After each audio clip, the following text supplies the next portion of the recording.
et bienvenue sur Original Comics. Aujourd'hui, quoi de neuf chez Panini Comics. Là maintenant, on va s'intéresser un petit peu aux albums qui sont sortis cette semaine et croyez-moi si je vous dis qu'il y a vraiment de très très belles choses. Et on va tout de suite commencer bien par sans doute la sortie de la semaine et peut-être bien de cette fin d'année chez Panini Comics. C'est bien évidemment le Demon's Day de Peach Momoko. Alors, avant de parler un petit peu plus de cet album, on va revenir bien sur son autrice. Peach Momoko, c'est une artiste en fait japonaise qui maintenant travaille depuis quelques temps pour les pas mal d'éditeurs américains, notamment Marvel, Boom Studio, Dark Horse, etc. Où elle est spécialisée bien souvent dans l'illustration de couverture. Elle fait pas mal de couvertures, que ce soit régulières ou variantes, et c'est vraiment une artiste extrêmement talentueuse qui propose vraiment toujours des choses, moi je trouve à la fois très beau, soit mignon, glauque, qui s'est passé vraiment de plein de choses. L'année dernière, en 2021, elle avait remporté l'Eisner Award de la meilleure artiste de couverture, un petit peu normal parce que moi j'avais l'impression qu'elle avait littéralement fait un quart des couvertures de toute l'industrie, mais voilà, son talent n'est vraiment absolument pas à prouver. Elle s'est fait repérer un petit peu aux États-Unis par quelques auteurs. Elle a travaillé pour Heavy Metal, si je ne dis pas de bêtises, et elle s'est fait notamment reconnaître par Adi Granov, dessinateur notamment du Iron Man Extremis, ou car designer de beaucoup d'armures d'Iron Man pour les films Marvel Studios, et c'est lui qui a recommandé l'artiste à Marvel. Marvel en a très rapidement fait une de ses grosses têtes d'affiche en faisant une de ses membres de ses Stormbreaker, qui est cette espèce d'appellation que Marvel utilise pour désigner, en tout cas aujourd'hui, un petit peu leurs grosses stars en tant que dessinateurs, leurs futurs grands auteurs. C'est pour marquer entre guillemets un petit peu le coup et puis présenter un petit peu leur prochaine génération d'artistes. Après ça, Peach Momoko, du coup, elle a eu pratiquement carte blanche pour réaliser un ouvrage inédit dans l'univers de Marvel, ou en tout cas sur l'univers de Marvel.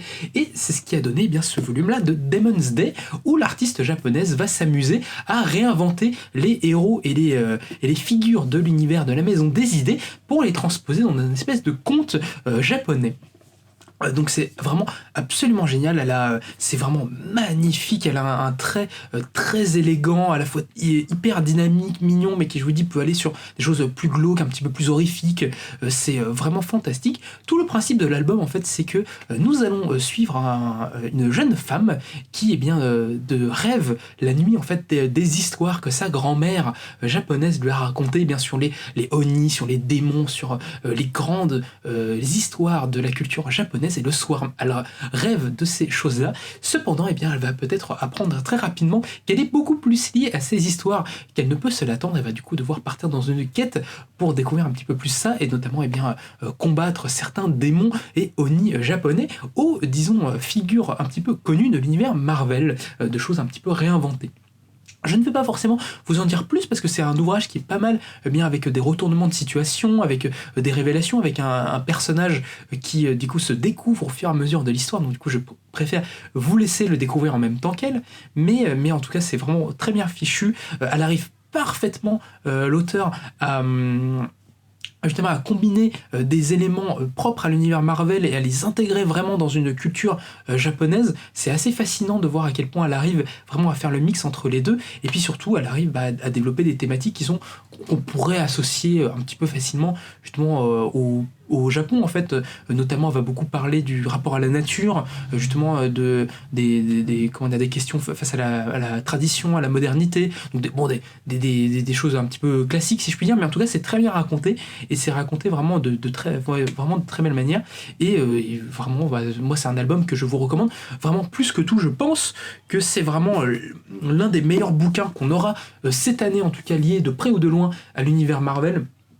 Je dis c'est vraiment super, un gros coup de cœur pour ma part, et surtout je trouve que c'est un album qu'on peut donner un petit peu à tout le monde en fait, parce que même si les figures qui sont réinventées sont liées à l'univers de Marvel, aux X-Men, un petit peu aux Avengers ou des choses comme ça, c'est quand même des figures qui peuvent se comprendre sans en fait, ou en tout cas des figures qu'on connaît pour la plupart, et ça peut tout à fait être apprécié comme simplement un conte japonais en fait à suivre, et très bien raconté. Donc ça peut être même offert à vos vos amis, à vos tantes, à vos pères, à vos parents qui ne sont pas fans de comic book américains, mais qui sont juste fans de bonnes histoires et de bandes dessinées.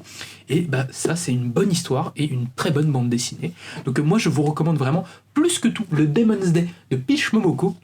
C'est l'incontournable Marvel de cette fin d'année.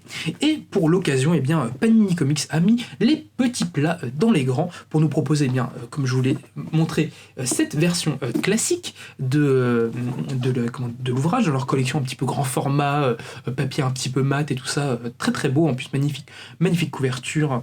Mais il nous propose également une version collector limitée à 500 exemplaires. Donc autant vous dire que si vous le voulez, faudra pas trop traîner. Mais qui est pareil, vraiment magnifique, qui, comme vous pouvez le voir, propose une couverture en fait alternative qui met en scène un petit peu le personnage de Psylocke et tout ça. Je vous laisse en découvrir un peu plus ça dans l'histoire, et qui est aussi fourni avec des, en plus du coffret, du fourreau, des prints en fait exclusifs qui reprennent certaines des meilleures couvertures et illustrations que Peach Momoko a pu réaliser pour Marvel. Elles sont vraiment assez savoureuses. Donc voilà, vraiment un très très beau ouvrage, de très beaux objets pour une excellente histoire que on vous recommande vraiment très très très chaudement. Et on continue dans les sorties en album de Panini Comics et de Marvel avec la sortie de l'inespéré, du très attendu 8e volume du Venom de Donny Cates, qui vient conclure toute la grande saga de l'auteur sur le symbiote de Marvel. Alors, est-ce que j'ai encore besoin de vraiment vous résumer tout ce travail que l'auteur a fait, toute cette reconstruction fantastique qu'il a pu faire sur le personnage de Venom et d'Eddie Brock? Donc, je ne sais pas, mais je vais m'y risquer un petit peu pour vous la faire un petit peu rapidement. Donny Cates reprend le personnage de Venom au courant de 2017-2018, au moment du film. Le film a fait un carton atomique. Pour une raison qui m'est encore inconnue, mais du coup ça remet Venom sur le devant de la scène, et du coup il lui faut une grande série très ambitieuse pour aller avec ça. Marvel du coup décide de confier la patate chaude à Donny Cates, qui est du coup un auteur qui est arrivé chez eux il n'y a maintenant pas si longtemps que ça à ce moment-là, mais qui a déjà montré tout son talent et toute sa générosité, notamment dans un run de Thanos assez court sur l'arc Thanos Win, qui était vraiment fantastique, ou bien sur un très chouette run sur Doctor Strange. Il avait fait à ce moment-là un petit peu de... Je crois qu'il n'avait pas fait grand-chose d'autre encore. Il allait commencer ses Gardiens de la Galaxie un petit peu après. Mais donc, l'auteur était quand même quelque peu occupé. On savait Marvel savait déjà que c'est lui qui reprendrait Thor après Jason Aaron. Donc, Marvel plaçait beaucoup d'espoir en lui. Et il a vraiment, pour moi, fait pour l'instant son meilleur truc, du coup, avec ce Venom-là, où il a pris le personnage de Eddie Brock et du symbiote, et il a vraiment complètement refaçonné, retravaillé ça, en créant notamment le personnage de Knull, le grand dieu du symbiote, le dieu du vide, qui va s'avérer être le créateur de tous les symbiotes, et qui va, au début de l'histoire, commencer à se réveiller et à venir vouloir conquérir l'univers entier, le replonger dans l'obscurité.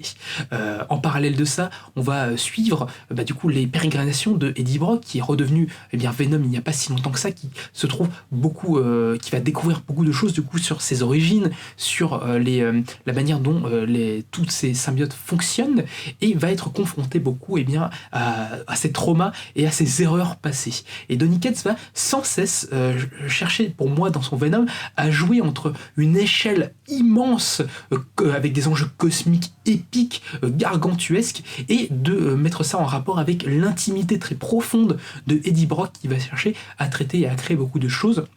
Si vous l'avez jamais lu, je vous laisse un petit peu découvrir ce que l'auteur a créé avec ça, mais c'est, moi je trouve proprement splendide. Donny Cates, il a fait passer de Venom, de anti-héros, à véritablement héros légendaire de Marvel, un personnage vraiment qui montre tout son héroïsme dans beaucoup de moments.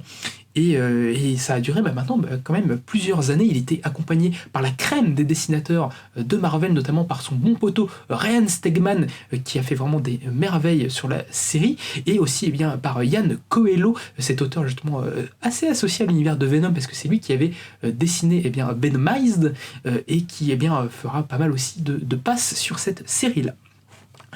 Donny Cates, il a eu deux grands, entre guillemets, deux grands events liés à son Venom. Il y a eu un petit peu à la moitié l'arc Absolute Carnage, qui voyait le retour de Cletus Cassidy, et qui du coup voulait tenter d'invoquer un petit peu Knull sur Terre, et la grande conclusion de cette histoire dans l'arc King in Black, qui ressortira en album en fin du mois, mais du coup, et dans ce dernier volume en fait. Dans ce dernier volume, vous allez retrouver tout ce qui concerne les tie-in entre guillemets de Venom pendant ce King in Black. Ça va regrouper tout ce qui se passe pour Eddie Brock pendant King in Black, notamment beaucoup d'introspection, beaucoup de moments, comment est-ce que le personnage va chercher à trouver la puissance nécessaire afin de vaincre Knull, qui semble être un démon et une menace complètement inarrêtable, trop surpuissant que même les plus grands héros de Marvel tels que Thor ou le Silver Surfer ont du mal à oxyre. Et je vous laisse découvrir un petit peu comment il va s'en sortir vis-à-vis de ça, mais en tout cas c'est vraiment proprement sublime, une très très belle saga sur, je vous dis, sur les traumas, sur l'immensité, sur le pouvoir, sur la culpabilité, sur la relation parent-enfant, sur plein de choses. Donny Cates, il a parlé, je trouve, de plein de choses assez bien, et surtout il a vraiment rendu hommage au personnage et l'a rendu vraiment, je trouve, assez touchant. La conclusion de l'arc est, moi je trouve vraiment très chouette, et surtout elle ouvre encore d'autres choses pour le symbiote. Après ce 8e volume, c'est Ali Wing et Ramvé qui prendront en main le destin de Eddie Brock et du symbiote dans une nouvelle série dont le premier volume est déjà sorti, mais si vous ne suiviez la série qu'en volume et pas en softcover à l'époque, il est temps de rattraper ça et de vous voir cette fantastique conclusion. Donc voilà, pour moi c'est vraiment pour l'instant avec peut-être son Silver Surfer, parce que quand même le meilleur travail de Cates pour l'instant chez Marvel, et moi je trouve même un de ses meilleurs travaux tout court, même en indépendant. Je trouve qu'il a rarement fait mieux en tout cas que sur son Venom. On sent vraiment une très grande sincérité, je trouve, dans toute son approche, et beaucoup de sensibilité qui moi personnellement me plaisent beaucoup, tout en étant d'une générosité assez effarante, avec vraiment des scènes d'action gargantuesques et épiques à souhait. Donc voilà, je vais arrêter de trop me répéter, mais en tout cas si vous ne vous y étiez pas mis au Venom de Donny Cates, maintenant tout est sorti, donc vous n'avez plus aucune excuse si vous aimez un tant soit peu le personnage, et sinon si vous étiez en attente de ce volume là, il est sorti, donc vous pouvez aller vous le procurer. Et enfin, nous terminons cette petite présentation avec la sortie du petit dernier de chez Mark Millar, du Millar World, avec la sortie de King of Spy. Notre bon Mark Millar retrouve son ami Matteo Scalera, avec qui il avait déjà réalisé un album pour nous proposer ce nouveau volume. Une véritable plongée dans un film d'action sans temps mort, où on va suivre le plus grand espion du monde qui, pendant des décennies, a œuvré pour les plus grands gouvernements du monde, et pour lesquels il a fait quelques trucs en fait pas forcément très sales ou très propres et assez sales, et quand arrive la fin de sa vie et que la mort l'approche à cause d'une maladie, il prend conscience de toutes ces mauvaises personnes pour lesquelles il a peut-être travaillé, pour toutes ces mauvaises personnes qui se trouvent sur Terre, et il va décider d'utiliser toutes ses compétences pour aller les trouver et pour aller les bazarder et les tuer, pour les débarrasser complètement de ces gens horribles de la surface de la Terre. Du coup, on va rentrer dans un récit vraiment gros, avec beaucoup d'action, sans temps mort, où ça va continuer à arriver. Matteo Scalera au dessin fait des merveilles. Cet auteur n'a absolument plus rien à prouver. Il nous avait déjà complètement régalé et impressionné, moi personnellement, avec sa série Black Science, avec Rick Remender, qui était cette série à la fois complètement nihiliste, existentialiste et d'une folie incroyable, qui nous parlait du multivers.